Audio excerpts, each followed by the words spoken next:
It is Friday, May 8th. Let's talk PlayStation.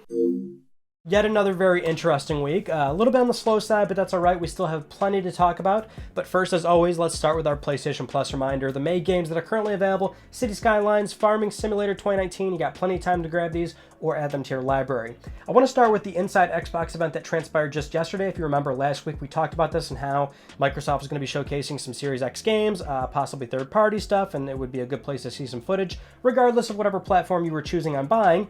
It's good to watch because it's usually a lot of third-party stuff. Well, it ended up being entirely third-party, and this event was not received all that well. Obviously, there were some expectations set between what Microsoft said and what people were hoping to see. Well, regardless, we're going to go over all the games that were announced during that event and also talk about the exclusivity for each particular title, starting off with Bright Memory Infinite. So this is actually interesting because it's a fascinating FPS, this game. It originally was just Bright Memory, and it's a game developed by one person. This guy made everything in Unreal, uses some of the tools built into the engine, and he made it all by himself. It's really impressive stuff.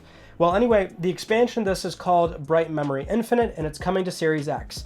Now, considering the budget and manpower involved, I would not expect any other versions for this game right away. In fact, it was previously announced on X1, PS4, and PC, so I'm guessing that has moved directly to Series X and just PC for now. Then we get the announcement of Dirt 5. This is the newest entry in the mainline series for this racing game. It has a new career mode that amazingly has Troy Baker and Nolan North featuring, lending their voice talent. I can't believe these guys have somehow found their way into a racing game, but they sure made it happen. And this was confirmed for PlayStation 4 and PlayStation 5. Then we have Scorn. So this is an H.R. Giger-esque inspired first-person horror game. Looks totally gross and mysterious. This game has an interesting history in that it was announced back in 2014, but it had some funding issues. There were one or two Kickstarters. One of them failed. I think the second one made it through.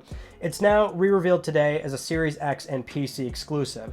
So they've got funding from Microsoft now because obviously that was a big part of their history. And they've also confirmed no current generation versions of this game. So this will be Series X and PC as a minimum. Then we've got Chorus. This is a space combat shooter. There's not a ton of gameplay here, but it looks interesting. This has been confirmed for PS4 and PlayStation 5, coming 2021. Then we have Madden 21. This is pretty self-explanatory, but we'll be talking more about EA and Madden later in the video. Then we have Vampire the Masquerade Bloodlines 2. This game was already confirmed for current gen, so that's including PS4. So it's not entirely clear if PS5 is on the table, though you'd imagine it probably is. Then we have Call of the Sea. This is a mystery adventure game set on a tropical island in the South Pacific in the 1930s. This has only been confirmed for Xbox One, Series X, and PC, and considering this is a new team and this is their first game, they've probably got funding from Microsoft, which means exclusive or timed exclusivity to some effect. Then there's The Ascent. This is a multiplayer sci-fi RPG coming exclusively to Xbox One, Series X, and PC. It's also unclear on if this game can make its way to PlayStation day and date or in the foreseeable future. Then we get The Medium. This is from the same team that did The Blair Witch or the Layers of Fear, that franchise. It's about a medium who travels between two realities, very much a horror game. Honestly, I think it looks pretty dope. Part of the soundtrack is also composed from Akira Yamaoka of Silent Hill fame, and this is only for Series X and PC for now, so this is also possibly a timed exclusive like some of the previous games. In fact, the last one, Blair Witch, that was had a year exclusivity. Then we get Scarlet Nexus. This is out of Bandai Namco.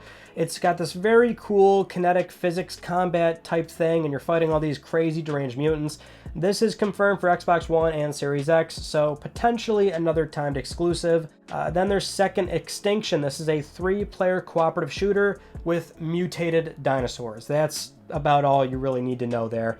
For Xbox One, Series X, and PC, exclusivity also unclear on this one. Then we get Yakuza Like a Dragon, another entry in the very popular franchise, which has mostly in its history had close ties with PlayStation. But Sega's been pretty forthcoming in putting this whole franchise elsewhere nowadays, and this will now be coming to Xbox One, Series X, and PC. Now, this game recently shipped on PS4 in Japan, so you have to assume we'll see a PS5 version eventually alongside the localized PS4 versions. Then we've also got Assassin's Creed Valhalla. This is how they ended off the event, so it wasn't new. We knew that we were getting Valhalla gameplay, and we say that loosely because what they showed. The problem here is that they can get away with saying gameplay here when it's really just a bunch of rushed jump cuts and camera angles that are inaccessible to the player when you're playing the regular game. People were obviously expecting a traditional gameplay walkthrough where you see the HUD from right behind the main protagonist and you get to see them play out a section or a particular level of the game. But when you get, these jump cuts and everything, even if it's in-engine, it doesn't feel like you're watching gameplay, right? So that was also pretty disappointing. So people pretty lukewarm on this event, which, I totally understand because they kept throwing around the word gameplay, and like 2 or 3 of these trailers weren't gameplay. Even if they were in-engine, even if they were running on Series X hardware, that's kind of bogus. However, I do like their phrasing here, which is that Microsoft throughout the entire event kept throwing around the label of optimized for Series X. Now this, I think, is pretty appropriate given that the circumstance we have right now. Everyone's very upset at this event and how the games don't look all that good. But people have to remember, this is third parties and they're releasing on multiple platforms. They're not just accounting for Series X, but also, more often than not, Xbox One, PlayStation 4, multiple configurations on PC. There's a baseline minimum here. The word optimized for Series X means that the developer obviously is doing things like a higher frame rate, higher resolution, adding ray tracing, certain things like that that are a bit more retroactive and not nearly as involved as making a game from the ground up on just Series X. So I think it's a bit, it's not really fair to say, oh, this is what 12 teraflops gets you. Like, let's not go there. It's a bunch of third-party stuff. Microsoft's messaging didn't really help, although, again, optimized for Series X was appropriate there. But interesting that a lot of those games, it's unclear on if they're coming to PS4 or PS5. So Microsoft obviously doing a lot of funding for these titles, and I imagine that the timed exclusivity is what we're looking at for some of these games. And obviously Microsoft is aiming to put all these on Game Pass to bolster those subscription numbers for what they're doing over there. Now, while a lot of the games shown during the Inside Xbox event are unclear on PlayStation 5, here are some PS5 games you can look forward to that were confirmed this past week. Bungie, when responding to Microsoft on Twitter, confirmed Destiny 2 will be available on PlayStation 5. Really, they said next generation platforms, and they will share more details about that soon. Infinity Ward's narrative director confirmed, or really more briefly mentioned, that they're sure they'll support the next generation platforms when they launch. Now, Warzone, of course, has kind of a long-term future here where, it's free to play. There's a lot of content they can add to the game over time, and so there's going to be some heavy crossover there. So they're sure they'll support PS5 and Series X once that drops. And it's kind of a jumping off point here. Activision, during their earnings call, had mentioned that the 2020 version of the mainline Call of Duty game is still on track to be released. Now, we heard there were development troubles there a few months back. I don't think we talked about it here really, but they are still saying that's on track for 2020, which that will be a Call of Duty that is surely going to be available on every single platform, that's including PS5 and Series X. Now, one buzzword that came up a lot during the Inside Xbox event and what we've previously known is Microsoft's Smart Delivery System. This is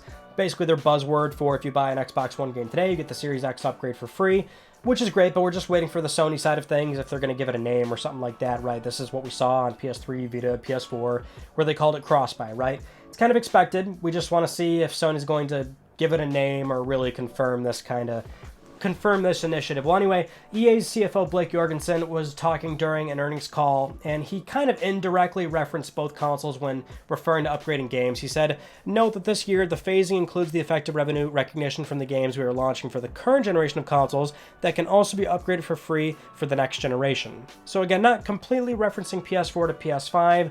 Sure, you could argue maybe Lockhart's involved, so that doesn't mean Sony, but you would again assume that Sony has something in place here where, and again, they don't even really need anything in place. These systems are both principally based on x86, just like the outgoing machines. This is how PS4 to Pro was possible and X1 to X1X was possible. So these are really expected things. It's just great that it is free.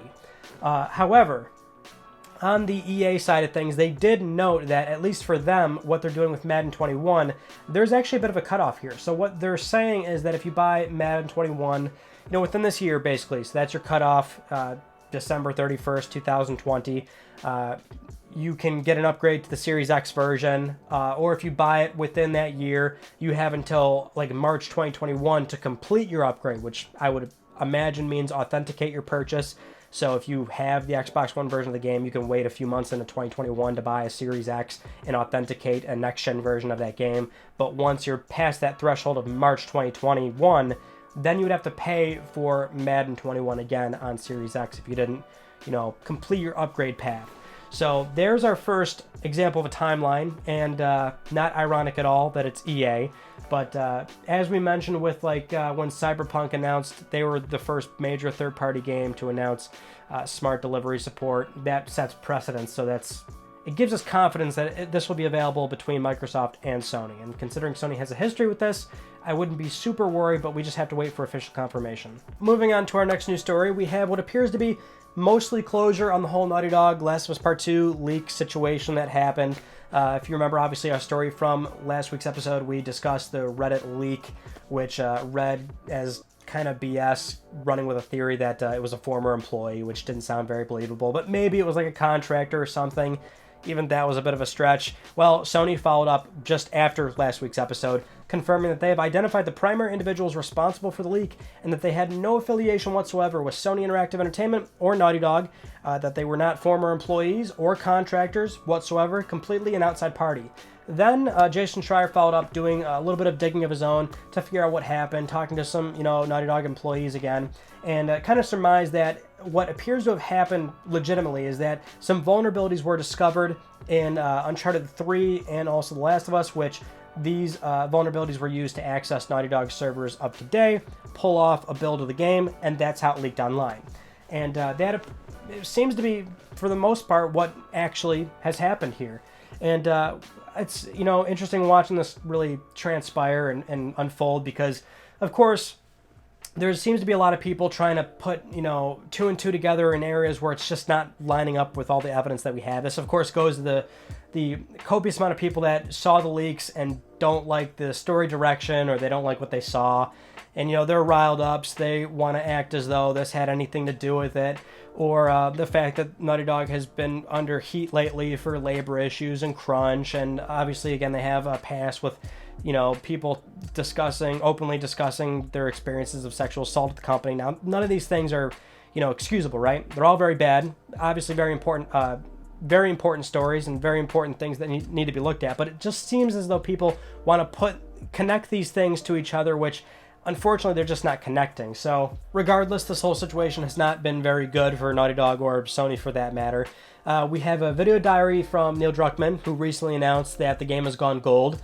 And, it's such an anticlimactic thing. So the video diary, he basically says, I'll read a quote here. He says, "I want to congratulate the team who has pulled off the most ambitious game we've ever made. I know I've said this before, but you won't know to what degree until you get your hands on it and see the care that's gone into every detail, from the level design to the mechanics, graphically how the game looks, environments, art direction, character, story, the audio design, the soundtracks. Oh my God, the soundtrack is so amazing."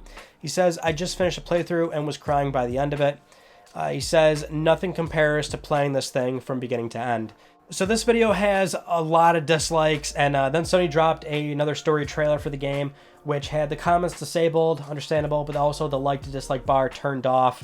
Obviously what Neil's saying, and then the situation at hand, a lot of the negative reception on Twitter, YouTube, what people have been saying, then the response of people going, "Oh, well, they're just doing damage control. They're doing damage control." Well, yeah, they're doing damage control. Major plot points of this game have leaked out. It's a very plot-heavy game for a lot of people that are really looking forward to playing it. So yeah, this really is such an unfortunate situation, and it's not one that Sony has really been able to find themselves in recent years, especially for such a big marquee title. And, again, labor issues aside, whatever actual issues are happening at the company, very real things, it's still a game that people worked very passionately on, and to have all your work get leaked out, taken out of context, people saying that they just can't stand it, they don't like the direction that the game is going. There's valid criticisms to be had, sure. Not everyone has to like the game or buy the game, but it's just this is such a story, man. I can't wait to see, more about this come out over the years, right? We're going to get some snippets here and there, people finally talking about what the process was like behind the scenes, whatever real issues were present, the genuine response the team really had to this leak coming out, the repercussions that they had to face. I wish we could get a full expose now, but of course we can't get that. Now, to what effect does this really damage the game? I think you've obviously got a ton of people saying that the game's going to totally bomb. And I would say that's probably pushing it a bit too far there. This game's probably still going to do very well for itself. If anything, it might do even better than it did before, right? Sometimes you could easily make the argument that bad press is still good press. This is one for the books, no doubt, but it's still one that we need the dust to really settle. The game has to, come out, play through start to finish, reviews, spoiler discussion that can be openly had, things like that. There's still a lot to go on with this game. Next up, we have a minor update to PlayStation Now. 3 games have just recently hit the service. That is Rainbow Six Siege, Get Even, and The Evil Within 2. All very enjoyable games, especially The Evil Within 2. No doubt, very good game. But this is, of course, a big conversation given that how much support Microsoft has given Game Pass, and so people are still looking for PlayStation Now to do a little bit more. And, well, this is Sony's baby steps with the service, adding a few bigger titles here. Obviously, they're still not going to get as aggressive as Microsoft, and I think it's going to be quite a bit until Sony gets there, but for now, this is also a pretty decent addition. Moving on to our next news story, we have a very interesting video of PlayStation VR prototype finger tracking controllers, and this was released by Sony Interactive Entertainment themselves. It's a very purposeful video. It's very rare that we get something like this so early in its infancy, showing us such candid footage of this technology being used, but you can see you've got full finger articulation there, very precise. They've got some very purposeful demos to show just how, well your fingers are tracked in that environment and how it can be influenced against the environment that you're presented with. They even go as far towards the end of the video to show circumstances that they're still having problems with. Now, keep in mind, this tech isn't really new. I mean, we have Valve Index, Oculus Quest has, some early finger tracking type tech that they're using. It doesn't seem nearly as accurate as what's being presented here, but keep in mind, this is very much in its infancy, as in it's not a consumer device. That's why it looks very unfinished. This doesn't even necessarily mean that this is going to be something that will be released officially, but it looks very promising, and it shows the potential that VR has when you can lower that barrier much more to try to bridge the gap between this world and the virtual one, right? I know it sounds cliche, but that really is the case, where you're trying to, get as close as you can to immersion. Now, this is a good segue, though, to our next news story about a new VR patent, and this one is about PlayStation VR. Rather, it's about trying to simulate your face in the in-game environment. So this basically describes, something, the camera's being directed towards your face, putting your imagery into the game, but also going as far to replicate vision blur and things coming into your view, like your own nose, right? So they want to try and simulate that in a virtual space, so where it really feels as though you're in that environment. Something as subtle as, the peripheral vision you catch from your nose in your view is something that they're working on as well. So it's such a small detail and something that I don't think is really totally worth chasing, but again, you can see how the company experiments there. Now, we also have another patent. This one is for biometric authentication, which basically boils down to, using a fingerprint or something to log into your console. I think that's the easiest example to convey, like Touch ID on iPhone or whatever finger sensor is available on an Android handset, something to authenticate your login and to log in very quickly and promptly and securely. This is cool, although we know what the DualSense looks like. Doesn't appear as though there's anything in place for that. Now, another patent that we also have to talk about is one that it's more of a UI type, AI type feature, where basically they want to create some sort of system that can convey to you, hey, this mission that you're going to play, this next level that you're going to play, takes about 45 minutes to complete, but you could complete it in, say, 30 minutes to 25 minutes if you use this particular resource. I think another image that they try to convey is your favorite TV show starts in 30 minutes, but, this level is going to take you about 45 minutes. Do you want to continue? Very odd. This is just one of many patents we've seen regarding some kind of AI, some kind of user interface that is going to be geared towards, giving people more transparency about their content, trying to find their content, trying to get help in their game, a number of things. It just seems as though they're definitely working on something. It's just a matter of if this is really going to be some sort of full-featured AI that will be principally part of the PlayStation 5's UI, a smartphone app, baked into the controller. We know that there's a microphone there, right? So you can easily talk to it and ask it something, kind of like Siri or Echo. So who knows if this will be a a thing. I don't find this to be a very needed feature or aspect of PlayStation 5, but you know, like we always say, this doesn't guarantee that this will actually be something that comes out. Now, we actually have a PlayStation Vita news story, although it's not very good news. That publisher, Ratalaka Games, again, I think that's how you pronounce it, but this is the publisher that puts out a lot of very easy trophy games. But they're games nonetheless. Anyway, they had noted on Twitter that publishing costs for PlayStation Vita is going to be rising, at least in Europe, where it's going from about 250 euros to upwards of 1,400 euros to get that game certified and thus released, which would put a lot of potential Vita releases basically in the negative, where they would not earn any money whatsoever. Not entirely surprising given that Vita is an aged and unsuccessful platform, so I can't imagine that many games move a whole lot of units there. But as we've said about Vita, is that even though it's low numbers, these are games that, you know, they don't have a huge overhead so they can come out and actually make money. But with a steep publishing cost increase, that will set them back. And this doesn't affect the US right now, although they are saying that they're basically exploring some options in terms of trying to keep the Vita support going, which I'm all for. Also, in unsurprising news, Paris Games Week has been canceled due to COVID-19, as if that wasn't obvious. I was more surprised that this was news, because you just kind of assume at this point that everything's canceled, but no, it's now confirmed that there will be no Paris Games Week, which, you know, been a very popular show in the past 5, 6, 7 years, where we get some pretty big game announcements, hands-on, things like that out of Paris Games Week. But yeah, this will be another one that we will not get. But with all those news stories out of the way, it's time to get to Let's Talk Plus, the weekly Let's Talk PlayStation giveaway, where one of you can win a $10 PSN code. I'd like to congratulate this viewer right here. I'll be contacting you very soon via email or Twitter. If you would like to win a $10 PSN code, very simple. Follow the link down below. Supporting this channel a number of ways can gain you an entry, and I'll announce the winner next week because I am trying to pay for your games. Those are some of the news stories that I want to talk about with you all from this past week. On Tuesday, candid conversation about some trophies, right? You all been asking about some trophy updates. So I've been earning a lot of platinums lately, so I talked to you guys about what I've been recently been doing.